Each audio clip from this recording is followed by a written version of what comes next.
My name is Dr. Rishi Manchanda. I live in West Los Angeles. I'm a full-time physician at Venice Family Clinic, and I'm also the incoming director of social medicine and community health at St. John's Well Child and Family Center.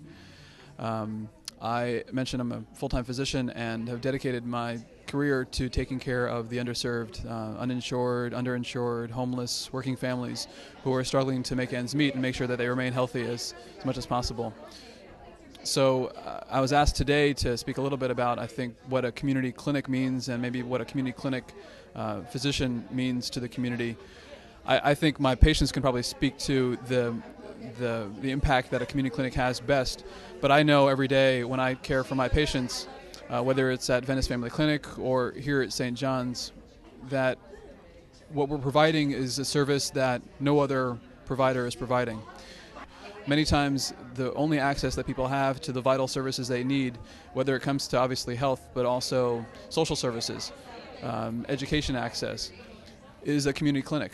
Community clinics are centers for community health, and we are often the first place that people get their health care but then begin to get access to the services that they need to improve their well-being, and not just the cough or the cold that they might be experiencing day to day.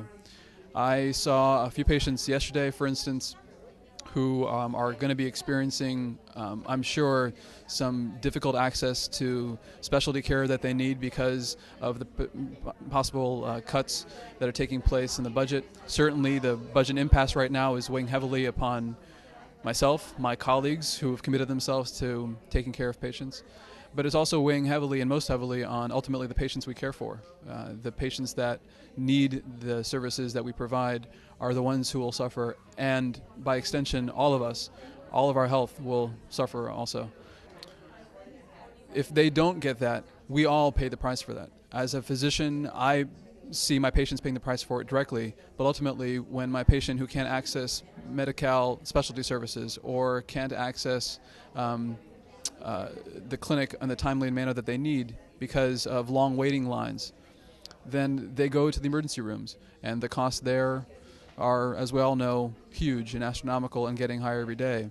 So this latest wave of threats to my patients' health, represented by the budget impasse in Sacramento, is just another large wave that's coming soon in this tsunami that's been chronic for the communities that I care for, that my colleagues care for, and ultimately it's something that we've learned how to survive. We swim in this storm that is constantly hitting our community, but we are, and we commit to always being here and providing that care.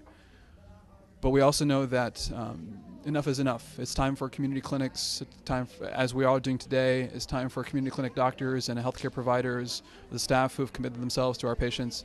I think we know that our voices need to be heard in Sacramento in the halls of the legislature, and we know that our patients' voices will be heard, and at some point soon this budget impasse will end, and we're optimistic that legislators will see the light of day and understand that without passing the budget, the health of all Californians, specifically those who need it most and the people that I care for, will be affected.